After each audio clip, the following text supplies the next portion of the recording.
Hi again, the Hermit at the Cloister at Three Creeks, and this is a sad post. Humanity, you're breaking my heart. As this little leaf of tulip poplar is telling us,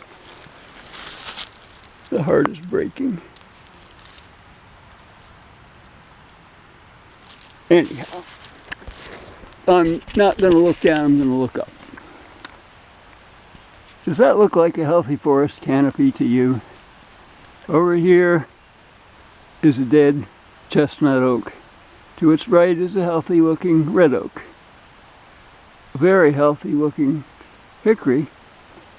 And a red chestnut oak that is not looking well at all.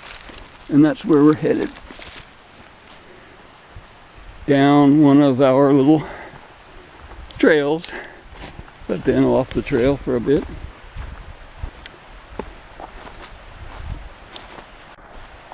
What we're going to talk about is what I talked about a little bit in the last post. The oaks in the mid-Atlantic and in the east are suffering from what's called oak decline, and it's a general term and they don't really know what's causing it. But there are several things, including two that are really scary. There's a borer, and there's this sudden oak death, which really isn't as sudden as it sounds, but anyhow, you can see how peaked this poor old chestnut oak is. Oh yeah, I wanted to say why it's called a chestnut oak. This fell off of a tree in the wind.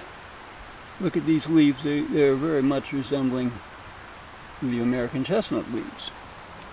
Okay, so here we have the trunk of this not very healthy looking red oak, and it has these oozing sores.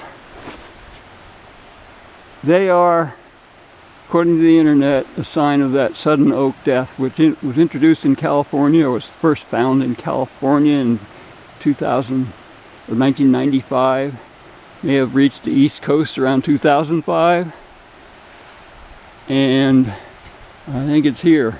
There are also signs that there are borers. Kind of see holes in the trunk.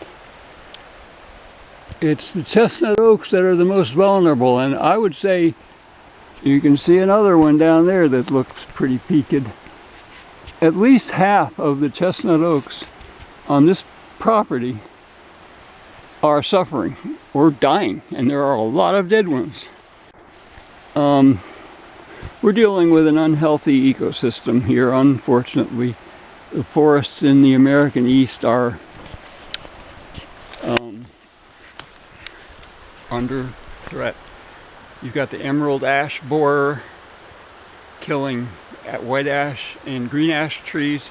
You've got the hemlock woolly adelgid, which I'm going to show you because I've only got like 2 little hemlock trees on this property, and one of them is showing the adelgid. Maybe I'll show you that next.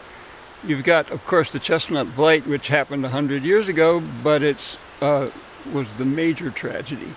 There are things like Dutch elm disease, which killed off all the elms that were lining all the streets in all the major cities in the East and Midwest. Just species after species. American beech has a bark blight that is hurting it. Dogwoods have a leaf fungus that is seriously, American dogwoods, that is seriously affecting them. I could go on and on. We've got a system that is out of balance, mankind. And yes, it is your fault and my fault, and it's breaking my heart.